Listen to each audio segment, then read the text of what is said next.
Logan Sergeant has been dropped by Williams for the remainder of the 2024 season and will be replaced by Williams Academy driver Franco Colapinto. Now, when I originally started to make this video, Logan was still a Williams driver because I was literally making a video for why I think he should be dropped immediately, and then of course just as I go to release it, Williams go and do exactly that. So instead of talking about why I think Williams should drop Sargeant, let's instead talk about why Williams absolutely had to drop Sargeant.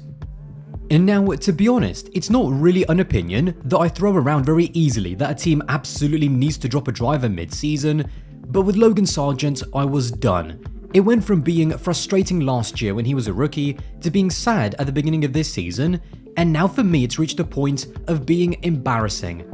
And even before it was announced, I thought that if James Vowles and Williams had any serious ambitions of climbing up the Constructors' Championship, they had to drop Logan Sergeant. The crash in Zandvoort was the final straw because it was an inexcusable crash that should never have happened. For context, due to the cost cap and the financial limitations that Williams have, Zandvoort marked the first time this season that Williams was able to bring a major upgrade onto their car. Those upgrades didn't even see qualifying on Sargeant's car, and due to the very limited number of spare parts, it meant that his car had to be rebuilt with the old specification so that there would be spare parts left for Albon in case he got any damage, so that he could still race with the upgraded car. On top of the financial and performance implications, the crash itself was downright embarrassing. In wet conditions on the exit of the banked turn 3 corner, Logan ran wide onto the curb, and at this point he needed to back out so that he could get back onto the track. Instead, he decided to keep his foot pinned and went flat out on the curb, running wide onto the grass, which sent the car into a spin with enormous consequences. The car sustained massive physical damage from the crash into the barriers, but even worse, the car then also caught fire. So not only was there damage to the bodywork, suspension, gearbox and lots of other components, but there was also fire damage to the power unit as well. That crash was just embarrassing because by choosing to stay flat out when you know your car is going to go over the grass in the wet is just incompetence. Now, if it happened in qualifying where you have to get that lap in during a competitive session, then I could almost understand it, because backing out in that situation would have meant he would have immediately ruined his whole lap. But the fact that he kept it pinned in the wet in FP3 of all sessions where you're not going to win anything, knowing that if he crashes in the newly upgraded car that he probably wasn't going to be able to qualify. I've used the word already a few times in this video. It's inexcusable. And now we all know that this is a pattern for Logan Sergeant. Even ignoring all of the crashes he had as a rookie in 23, so far in 24, he has crashed heavily in Japan during FP1. He also crashed out in the race in Miami, although that one wasn't his fault as he was taken out by Kevin Magnussen. He also hit the barrier during qualifying in Hungary, but luckily got away with it. And then Zandvoort was his latest and biggest collision to date. The thing is, if Sargeant was a competitive driver who was delivering points, then you could almost let him get away with it. For example, Alex Albon had a big shunt in Australia which cost the team a lot of money, but that was an uncharacteristic mistake from Alex Albon that no one really cares about, because he is the only one that's made Williams competitive over the last 3 years. The biggest implication of crashes like these in the cost cap era isn't just to the driver's own confidence, but now more than ever, there is a very transparent financial pressure that crashes like these also puts on the team. Now, just for context, the cost cap for 2023, 2024 and 2025 is set at $135 million. Last season alone, during his rookie season, Sargeant cost the team $4 million in crash damages. Now, this year before the Dutch Grand Prix, it was calculated that so far Sargeant has racked up a crash damage total of $1.3 million. Then came the crash in Zandvoort, which by itself will cost Williams $1.7 million, meaning after 15 races and with 9 still to go, Sargeant's total has already reached $3 million. In 2023, the difference in prize money between each constructor's position was around $9 million, and if that stays similar in 2024, then that means that even if Sargeant was magically able to turn things around and would have helped Williams to gain a position in the Constructors' Championship, A third of the financial reward that the team could have got will already be taken away due to his crashes. Logan's problem throughout his short F1 career is that even when he has shown glimpses of raw speed, he's never been able to string together a clean weekend. Too many times he either crashes in practice, which then puts him on the back foot mentally for qualifying and the race, or he underdelivers in qualifying, which then ruins his race, or he has a decent practice and decent qualifying, but then underdelivers or crashes in the race, ruining a good opportunity. That pattern of something going wrong at some point during the weekend, which breaks his confidence and sends him into this spiral, hasn't improved with time. And fundamentally, in any team sport, if you don't improve and show signs of development, you're not going to be given infinite time whilst the team continues to suffer. His comparison to Alex Albon has also been both bizarre and shocking in equal measure. Now, at this point, I would show you their teammate head-to-heads, but there is no point. The fact is, in 36 races where a fair comparison can be made, Logan Sergeant has never finished in front of Alex Albon, he has never out-qualified him in regular qualifying, and their average qualifying gap in 2024 is over 0.4 of a second. Now, with all due respect to Alex Albon, who is a very good midfield driver and someone who I believe in the right car can be a race winner, he is not a driver who should be dominating his teammates.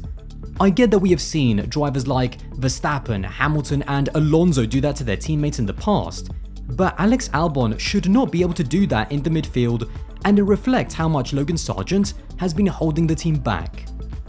What makes this situation so frustrating for me is that I have spent the last year and a half watching, listening and reading James Vowles try his best to defend Logan in the media, and I still see comments on social media from fans about how Logan has been mistreated by the team.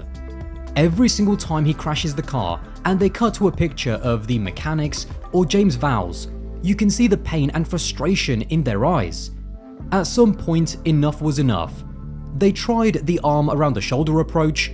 I'm sure in private James also tried the kick up the backside approach.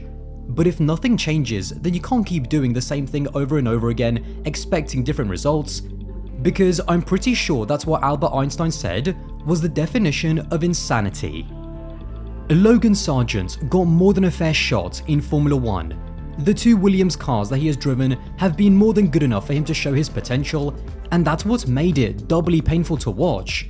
Sometimes drivers aren't given cars that are even close to being competitive, and so they are set up to fail from day one.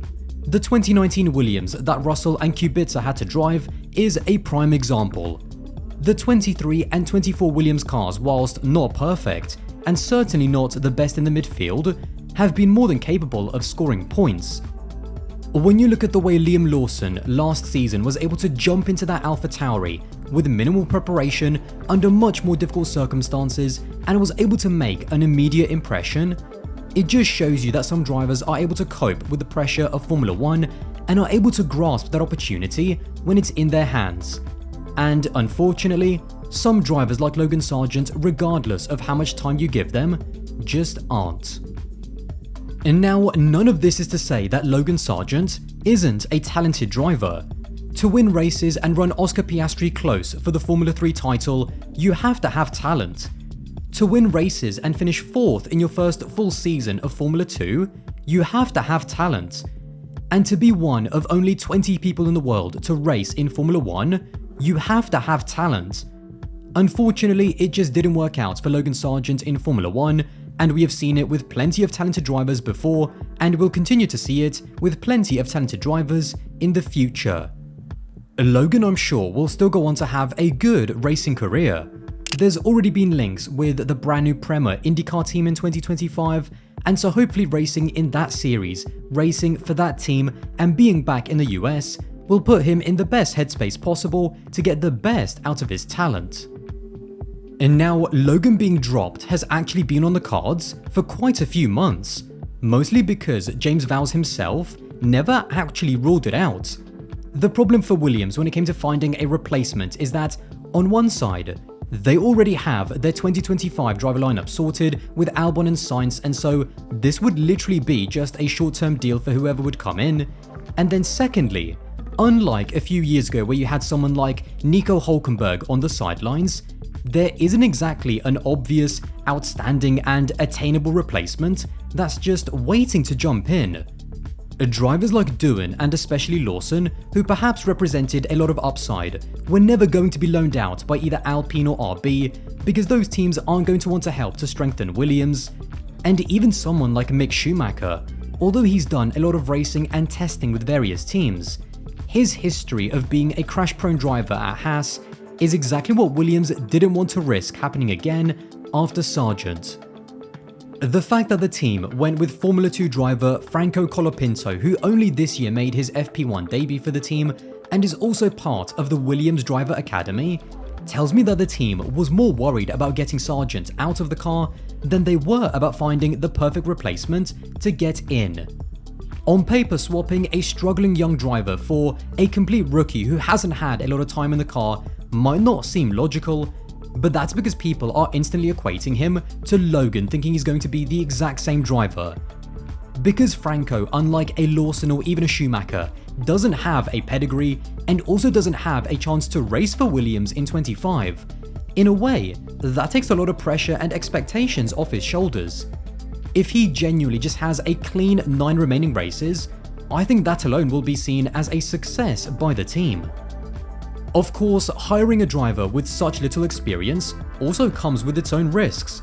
There is no guarantee that Franco Colapinto might not be even worse than Logan Sergeant. At the end of the day, there's not really a point in trying to guess or predict how Franco is going to go, but what we do know is that just like lots of drivers before him who have also been called up with minimal preparation, he has now got a chance in a decent midfield car, and it's his job to show the world what he's got. I also think that one of the reasons why James Vowles decided to promote from within is that by giving Franco a chance, it sends a message to the rest of the Williams Driver Academy that just because it didn't work out for one of their juniors doesn't mean that they'll stop giving young drivers a chance in the future. Well, there you have it. If you did enjoy this video and want to support the channel, then don't forget to subscribe, that would be massively appreciated, and I'll see you in the next one.